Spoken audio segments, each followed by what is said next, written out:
After dinner, the three of them sat nervously apart in the common room. Nobody bothered them. None of the Gryffindors had anything to say to Harry anymore, after all.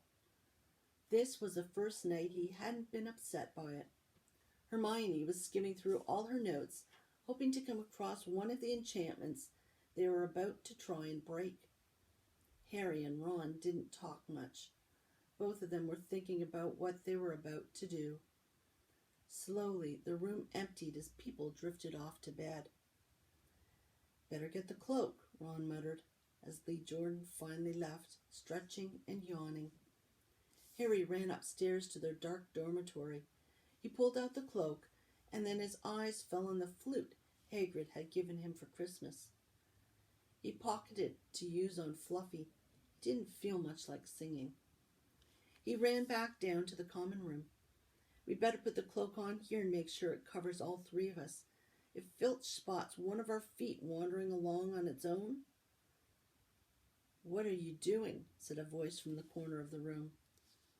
Neville appeared from behind an armchair, clutching Trevor the Toad, who looked as though he'd been making another bid for freedom. "Nothing, Neville, nothing," said Harry, hurriedly putting the cloak behind his back.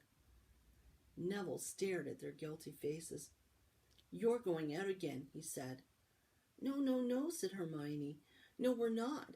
Why don't you go to bed, Neville?" Harry looked at the grandfather clock by the door.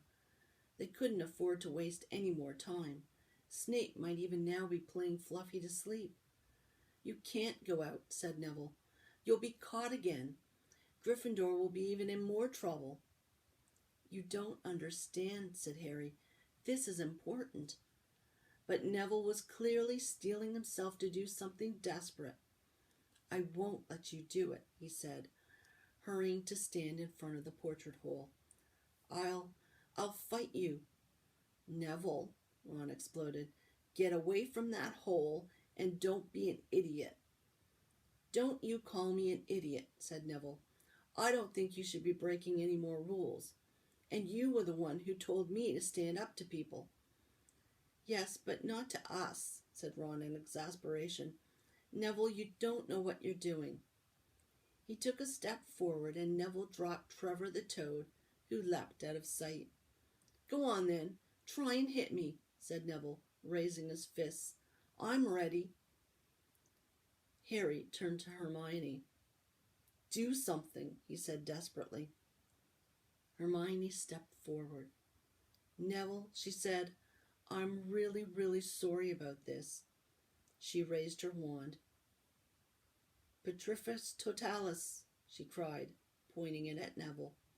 Neville's arms snapped to his sides. His legs sprang together, his whole body rigid. He swayed where he stood and then fell flat on his face, stiff as a board. Hermione ran to turn him over. Neville's jaws were jammed together so he couldn't speak.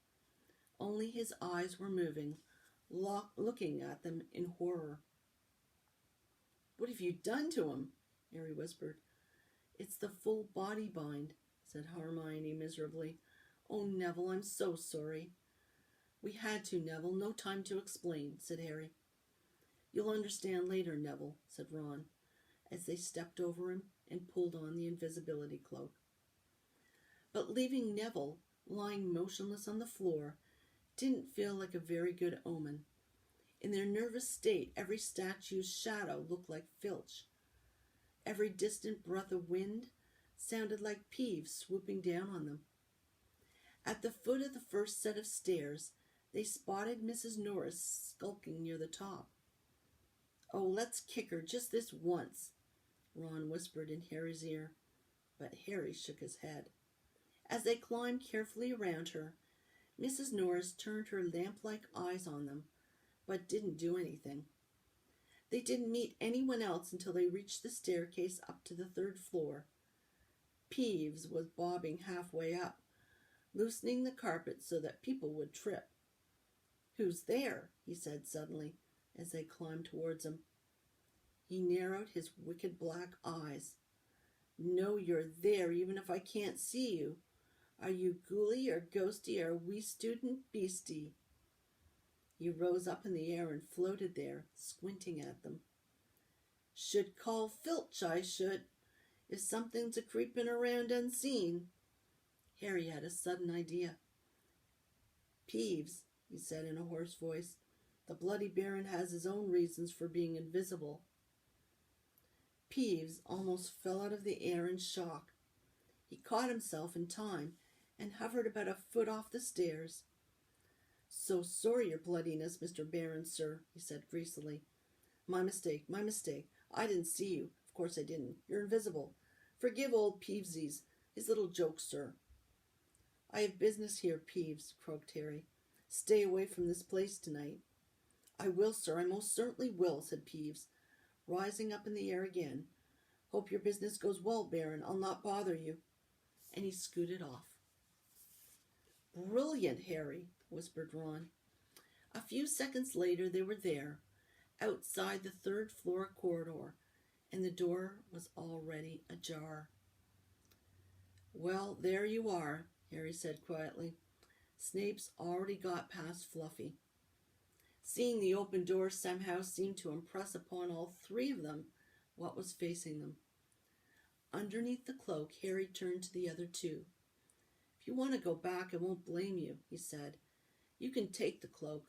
I won't need it now." "Don't be stupid," said Ron. "We're coming," said Hermione. Harry pushed the door open. As the door creaked, low, rumbling growls met their ears. All three of the dogs' noses sniffed madly in their direction, even though it couldn't see them. "What's that at its feet?" Hermione whispered. "Looks like a harp," said Ron. "Snape must have left it there." "You must wake up the moment you stop playing," said Harry. "Well, here goes." He pulled Hagrid's flute to his lips and blew. It wasn't really a tune, but from the first note the beast's eyes began to droop. Harry hardly drew breath. Slowly the dog's growls ceased. It tottered on its paws and fell to its knees, then slumped to the ground fast asleep. "Keep playing," Ron warned Harry as they slipped out of the cloak and crept towards the trapdoor. They could feel the dog's hot, smelly breath as they approached the giant heads. "I think we'll be able to pull the door open," said Ron, peering over the dog's back. "Want to go first, Hermione?" "No, I don't." "All right."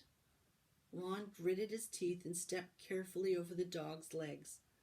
He bent and pulled the ring of the trap door, which swung up and open. "What can you see?" Hermione said anxiously. "Nothing. Just black. There's no way of climbing down.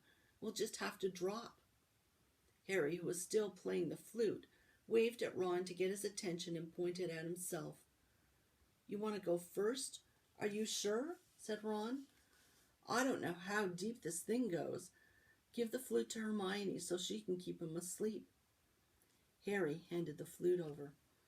In the few seconds' silence the dog growled and twitched, but the moment Hermione began to play, it fell back into its deep sleep. Harry climbed over it and looked down through the trapdoor. There was no sign of the bottom. He lowered himself through the hole until he was hanging on by his fingertips. Then he looked up at Ron and said, "If anything happens to me, don't follow. Go straight to the owlery and send Hedwig to Dumbledore, right?" "Right," said Ron. "See you in a minute, I hope." And Harry let go. Cold, damp air rushed past him as he fell down, down, down.